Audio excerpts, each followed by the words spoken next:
that they're a lot more competitive so far, at least through 3 games against the Dodgers, than the Yankees are. You have the Knicks, who they lost last night, but we know what's gone on within the Knicks franchise over the course of the last few years, going from the penthouse to the outhouse. They've done a great job. But then you have the 2 football teams here in New York, and those are really the 2 main culprits that have not been able to leave my mind over the course of the last few days. Just brutal performances by both teams in this town. And then last night, you get to it. The Yankees totally no-show against the Dodgers in Game 3. That game was over in the first inning. As soon as Freddie Freeman hit that home run, the Knicks had a tough loss against the Cavaliers. There was even our MLS soccer team that took a loss. So just a rough night and a rough time period overall in New York sports. Hopefully, they'll be able to get off the map. But that's exactly why I'm here, bro, to be honest with you, to just get that rotten taste out of my mouth. I know we're going to hit on the Giants to start off the show. The Jets, I'm sure, are going to come up as well. But just what a brutal 24 to 48 hour time stretch for New York sports. I'm from New York. I still got to keep that mentality, man. We are dogs out here. New York is fast paced. Got to keep up. And right now we are not keeping up when it comes to sports. Those are very good points. I'm not going to panic being a Knicks fan. We still got a long way to go. I think we'll get our acts together once the chemistry is formed. And salute to YouTube for real this time, because I actually forgot to go live on YouTube. So I had to maneuver. So welcome aboard, people on YouTube once more. Okay, make yourselves feel comfortable, because guess what? It's about to go down, and it's going down now. We got our first topic right now, and we are going to leave New York and go to Pittsburgh, which I believe is 6 hours away from New York. And it's unfortunate that I don't have American awareness, I guess you can say, because I literally thought Pittsburgh was 3 hours away from New York. No, it's 6 hours, bro. Okay, it is what it is. We're going to stop over there, and we are going to talk about the Steelers. Should the Steelers be looked upon as legitimate AFC contenders after the win against the Giants in a 2 straight victory over our New York teams, by the way? Zach, the mic is yours. Yeah, well, so when I look at the Steelers team right off the bat, when I see this question, do I think they should be legitimate AFC contenders? I do not. I think that's a little bit early to say, but what I will also say is they really have the opportunity to prove that they could be, because if you look at their schedule, this was really the easy part, and credit to them. They've done a nice job taking advantage of it, starting the season 6-2, winning a game last night that they should always win against the New York Giants. They're just a better team, and they were able to find a way to do that. That's huge going into their bye. And it's also interesting, too, the AFC North, they're going to be on Hard Knocks, the in-season edition. So what the NFL schedule makers did was they backloaded a lot of their divisional games, really all 4 teams in the division. I don't know if everyone who's listening has noticed that, but there hasn't really been a ton of AFC North divisional games yet in the early first half of the season. And that's because they want these games showcased on Hard Knocks when there are 2 divisional teams playing. So the Steelers still have 2 more games against the Ravens. They still have 2 more games against the Bengals. They haven't even played a divisional game yet, which is wild. Yeah. So they're going to have a huge opportunity to prove themselves, and credit to them. They've done a nice job taking advantage of the early part of their schedule. But I just wanted to say, I wanted to give this team credit because right now, I think they're a playoff team. Whether you think they're a contender or not, I feel pretty confident that this team, after they start off 6-2, they're going to be in the playoffs. And that's not really something I was expecting to say at the beginning of the season. I really did think that this was going to be Mike Tomlin's first losing season. I thought there were plenty of question marks at the quarterback position, plenty of questions on the offensive line, but at least through the first 8 weeks, they've done a really good job taking advantage of the easy schedule, and they've played some really good football to get off to that 6-2 start. And I thought, too, when they started 4-2 and they were really considering, benching Justin Fields, I thought that was a crazy move, especially if you were going to do it for a guy in Russell Wilson that I just wasn't really sure how much he had left. But credit to Mike Tomlin, a guy that we've criticized not only a lot, but we've specifically criticized him for his ability of his inability to manage the quarterback position. We know that he has done a terrible job in doing that prior to this year, really since Ben Roethlisberger left. But he moved on from Kenny Pickett, which I didn't think he would do considering how recent they took him in the first round. And he decided to bench Justin Fields for Russell Wilson, which was a very unpopular opinion. But so far throughout 2 games, it's really worked out. And when I watched Russ last night, I think it was clear, although he's not his prime self that we saw in Seattle, there's no denying that this Steelers passing game has really gotten rolling. George Pickens has really looked like a number one wide receiver over the course of the last 2 games. The Steelers offense in general has been putting up a lot of points. Credit to Najee Harris, who is, I think, has played the best football of his career over the course of the last month. And credit to Arthur Smith as well, a guy that was very polarizing after his head coaching stint in Atlanta. But there's no doubt that when this guy's your offensive coordinator, you could do a lot worse. And this Steelers offense has really taken off under Russell Wilson. Now, coming out of their bye week, they're going to play the Washington Commanders. I think that's a game in 2 weeks that I already have circled on my calendar. And then they have the Ravens, and then they have the Browns on Thursday Night Football. They have the Bengals and the Browns again, and the Eagles and the Chiefs. Like, this schedule is really about to get tough. So the fact that they started 6-2, I think is something they had to do. It's something they had to take advantage of. And I know it's cliche, but everything is right in front of them. They're 6-2 right now. Do I think they're AFC contenders quite yet? No, I'm going to have to see a little bit more, but they have the opportunity to prove that. And the thing about the Steelers too, is when you have a coach in Mike Tomlin, when you have one of, if not the best defense in the league behind TJ Watt, who just took over the game again last night, the Steelers just have a habit. They have a knack of playing in close games, and you're always going to have the opportunity to win those, especially when you're coached by Mike Tomlin, whose record in one-score games has just been really, really good. And you look at that pass from Russell Wilson, that's just not something they were able to do under Justin Fields. Credit to Mike Tomlin for realizing that style of play with Fields wasn't exactly sustainable. I still think Fields could have a role on this team, maybe have some red zone packages or two, but the Steelers 6-2, you got to give them credit, and that was a nice win. And you could see this offense has really taken off since they made the quarterback change. Yeah, and as I make my take here, those of y'all who are on TikTok, make sure you follow me on TikTok as well. Clearly you heard my guy Zac giving his take. That's what we do.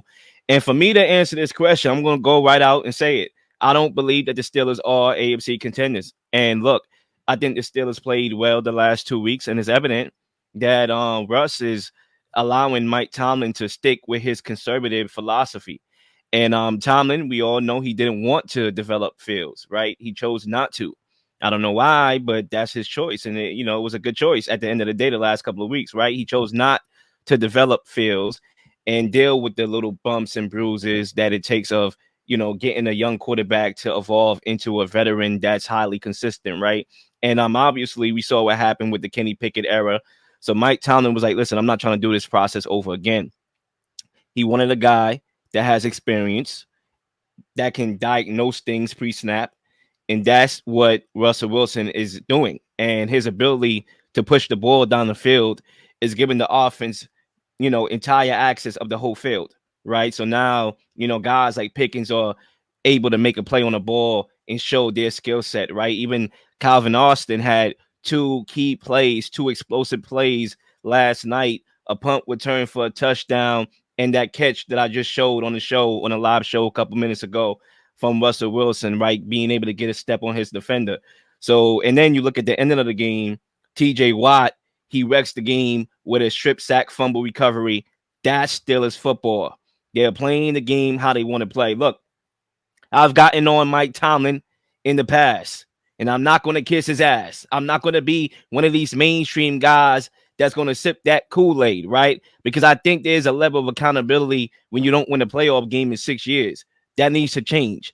Now, with that being said, I am not a guy that's a hater. Okay, I will give credit where credit is due. He made the choice. He seemed like the only one that wanted to make the choice to pivot to Wilson, and he did that and stood on his sword. And they're 2-0 since that decision. So you got to give him credit for that. You got to give him credit for being a good coach that he is. I never said he wasn't a good coach. I thought he was a little bit overrated, right? But he's a good coach, clearly. And the reason why I'm not going to call them a contender with all that being said is because I still have my questions. When you have a coach that still makes questionable game time coaching decisions that nobody wants to bring up and everybody wants to ignore, you have a problem.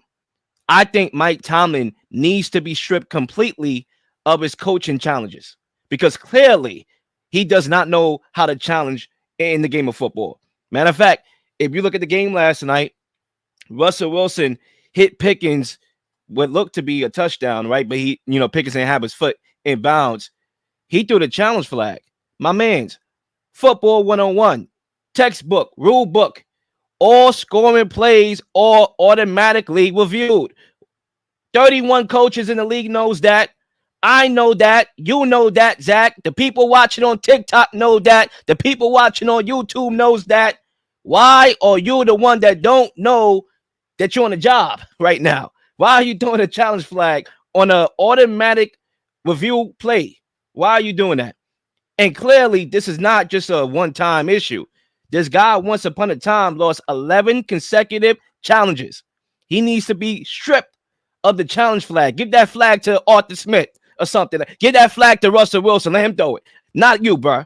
Okay? With all due respect. So, as much as I want to give the Steelers credit, because I never gave them credit because there's nothing to give credit to before, and I'm going to give them credit for winning games now and Mike Tomlin making an executive Shook Knight decision to pivot to Russ. I give him credit. He's a good coach. He's still one of the best coaches in the league, clearly. My issue with him is philosophy. But when it comes to situational football, game management, those things, I'm airy when it comes to Mike Tomlin. Nobody's going to bring it up on any of these mainstream shows. That's why new media is where it's at. They're not contenders. Yeah, and he's done a great job. One other guy I wanted to give a shout out to, because that's another thing, especially for me. I mentioned Arthur Smith, but we know that Tomlin's hires in the coaching staff in general I've criticized him a lot for it. He had Brian Flores on staff as like a defensive assistant and let him walk, and we've seen what he's done in Minnesota since. But well, I'm sure you agree with me here. Every time I watch the Steelers play, it seems like their special teams is making a big play. You remember they blocked that kick against the Jets that really turned that game around. They did the punt return touchdown last night. Austin, he's a guy that I think they should get the ball to more. He has a lot of juice. I know Van Jefferson had a couple nice plays, but I think Calvin Austin is a guy in that offense they should be featuring more. But man, this special teams coach, Danny Smith, he's been there for a while.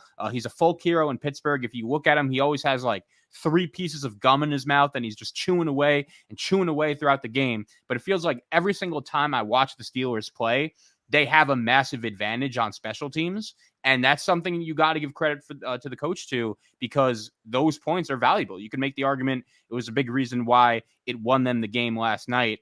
And look, when it comes to the question of them being legitimate AFC contenders, I'm not saying they should be put into the contender category yet, but I'm not saying they shouldn't be either. I still think that I want to see this team a little bit more with Russell Wilson, because credit to them, they've won their last 2 games. The offense has looked much better with Russ, but it's been against the 2 New York teams. And I started off the show, just criticizing both those teams. So everything is right in front of them. I want to see them play the Ravens. The AFC North, they're in first place right now over a team that many people consider to be a Super Bowl contender in the AFC. I want to see them play Baltimore. By the way, Lamar Jackson has really struggled historically in his career against Mike Tomlin and against these Pittsburgh Steelers. I want to see them play Cincinnati. I want to see them play the Chiefs. I want to see them play Washington. Like, I guess when I'm answering this question, right now they're not contenders, but I think that could change. Everything's right in front of them. No, I mean, I understand your point. Clearly, I do. It makes a lot of sense. Clearly they haven't played any divisional matchup right now. So that's the ultimate measuring stick, is, looking at how you play your division rivals, right? Because that's where the majority of the competition is really coming from. You're not going to be judged by beating the Jets, with all due respect. They're 2-6. They're a joke. They're a show. They're not even a football team. You're not going to be judged by beating the Giants. Daniel Jones needs to get the hell out of town. You're not going to be judged by beating, mediocre teams. You're going to be judged by beating teams like the Ravens in your division, whom you play twice. You're going to be judged by playing the Bengals, who you play twice, right, against Joe Burrow. You're going to be judged by the new look Browns, who you play twice, right? So I think once we get a feel of how they stack up within their own division, which is still arguably one of the best divisions in football, then we'll have a pretty good indication if they are contenders or not. We can't go based off that soft behind schedule. That schedule was softer than a pillow, with all due respect. But credit to them for taking advantage, right? Because in the past, that's what good football teams do. They're a good football team. We remember last year, this team lost to the Patriots at home in prime time. We remember last year, this team lost to the Cardinals at home as well. But they lost to the coach this year, too. Did they lost to the Colts? Yeah, I believe they Yeah. lost to the Colts this year. So that's another bad loss. And the reason why they lost that game really is not because the Colts were a better football team, but it's because my point in my first lap, Mike Tomlin does not know how to manage a game sometimes when it comes to timeouts. He didn't call a timeout to give Justin Fields a shot. His little nuances like that, game management, knowing how to throw the challenge flag. Those things could bury your timeouts. You need timeouts. The Steelers are not going to win a game by a blowout. We know that. That's not their style of football, to win with a quarterback-centric offense that's going to put up 30 points a game like the Ravens. They're not going to do that. They're going to win a low-scoring game. So those timeouts, those challenges matter when you're playing the game as condensed as you are. And if you don't have a coach that knows when to throw the flag or not, basic football one-on-one principles, then things are problematic. So that's why I get your point about the division matchup and being able to measure how they look against that to determine if they could be contenders. But what I'm also saying is Mike Tomlin in game management situations, I don't trust him. One last point I wanted to make on this, Lil, is the more I look at this situation and the more I watch this team, I actually think that Russell Wilson and Pittsburgh is a pretty good match for each other. I think it's a pretty good spot for him because when I look at them, it's almost like Seattle light. You have a defensive head coach like Seattle did in Pete Carroll. You have a really good running game. And look, I've been very down on Najee Harris, giving credit to the Steelers for not picking up his fifth-year option, but he's been a man possessed over the course of the last few weeks. You have an elite defense, just like Russ had in Seattle. You have playmakers on the field, like a George Pickens, like a Calvin Austin, Freiermuth. The more I look at this situation, I actually think these two sides could be good for each other, and that's not something I expected to say, especially since the minute Russ signed in Pittsburgh. I was pretty down on the move, but he's shown me a lot the past few weeks, albeit against the two New York teams. I agree with you. I can't disagree with you there. I think you look at that play that I just showed. That was a pinpoint accurate ball. Look, I got on, Wilson in the past, deservingly so. He was acting like a straight up bot, Russell Wilson incorporated, but the guy has humbled himself. He came back to how he was when he first entered the league, a humble individual. Go Hawks, right? Then it became Russell Wilson incorporated. Now it's him buying into the culture. And that's a difference, as I pointed on the show last week when talking about the Jets. You got Aaron Rodgers incorporated. He's the guy. He's what Russell Wilson was in Denver. And now you have Russell Wilson buying into the culture. One guy is all about PR and all about me, all about I. And another guy is all about team. And that's how you win games. One last point on this game before we move on. I just got to say it, like, the Daniel Jones era has to end for the New York Giants. I understand the Giants made this game competitive. They had somehow had a chance to tie it late. They ran the ball pretty well. You hope that Tyrone Tracy could get healthy because he's actually a pretty good young player. But Daniel Jones, a couple numbers. He has been the Giants quarterback for 6 seasons now. They've started 2-6 or worse in 5 of those 6 seasons. He's only thrown for more than 20 touchdowns once. His overall record is 24, 42, and 1. His record in prime time is 1-15, and he hasn't thrown a touchdown pass in his last 6 home games. And I understand that John Mara came out with a statement giving Brian Dable and Joe Shane a vote of confidence. And we're going to talk about coaching hot seat a little bit later in the show. But it's just very sad to see what's happened to this once proud New York Giant organization. You saw Saquon Barkley run wild on them a couple weeks back in his return game to MetLife. And, well, I got to tell you, from the minute I finished the first episode of Hard Knocks this summer, I knew that this team was in for just a complete disaster of a season. And Daniel Jones, there are a lot of things early in his career that I don't necessarily blame him for. He was not in a good situation, but the fact that he's lasted this long through multiple regimes, it's crazy to me. And the sooner this era ends for the Giants, the better. If I'm New York, I'm making the switch to Drew Lock as soon as possible. I mean, look, you brought up all the fine-tuned stats, right, to back up the argument of Daniel Jones, being benched, which is, fair, right? Obviously, you're judged by wins and losses and stats, right? But I just want to go back to the basics, right? You look at Daniel Jones last night, and the thing that caught my eye over pretty much everything, there was a lot of things that caught my eye, right? He failed to adjust the protection on that game-sealing strip sack by TJ Watt. We all know TJ Watt is one of the best defenders in the whole entire National Football League, right? And a guy that's left one-on-one could clearly wreck a game, right? And as a veteran, you would think with the veteranship that Daniel Jones has, that he will be able to diagnose things pre-snap and be able to make that adjustment and adjustment to the protection so he can be able to get the ball out with no harm. Clearly, he didn't. Clearly, it ended the game. And those are some of the things that and nuances when you talk about a guy like Daniel Jones that you don't like. Sure, we all know the situation around him stinks. The offensive line stinks, right? Clearly, he's being sped up to make quick decisions, which pretty much sometimes affect his accuracy and timing, even though he's really not generally accurate, regardless to if he has a clean pocket or not, right? But it's little nuances like that play that ended the game. And the fact of the matter is, let's call a spade a spade. He is not a guy that can elevate your football team. We seen that a couple weeks ago when they played the Cowboys, when they should have won that game. That game was handed to them on a silver platter, and he threw the ball, or he underthrew a lot of the balls down the field, and it cost them, right? That's a guy that is not only holding you back, you could try to decide if he's holding you back, but he's not elevating you. And he's making, elevation money, if you want to make it make sense. That's the big issue right there. It's fine if you have that and you could at least afford to build a good team around him, but they paid this guy a lot of money, and that decision was a big reason why they ended up letting Saquon Barkley go. And I understand the argument, like, okay, you don't want to pay running backs, their positional value isn't great, but Saquon Barkley, not Daniel Jones, was always the best player on this Giants offense. And I feel like that contract that he gave Daniel Jones is going to be a decision that really just holds this franchise back for a very long time. And again, we're going to get to the hot seat segment later in the show, but I do find it interesting that John Mara came out and said, we're rolling with Brian Dable, we're rolling with Joe Shane, and it's looking like he's going to give them the opportunity to try and find their next quarterback, which I'm not necessarily sure they deserve, in all honesty. Obviously, we're going to talk about them coming up soon, so I'm going to save some meat on the bone there. Please like and subscribe for all the up-to-date content.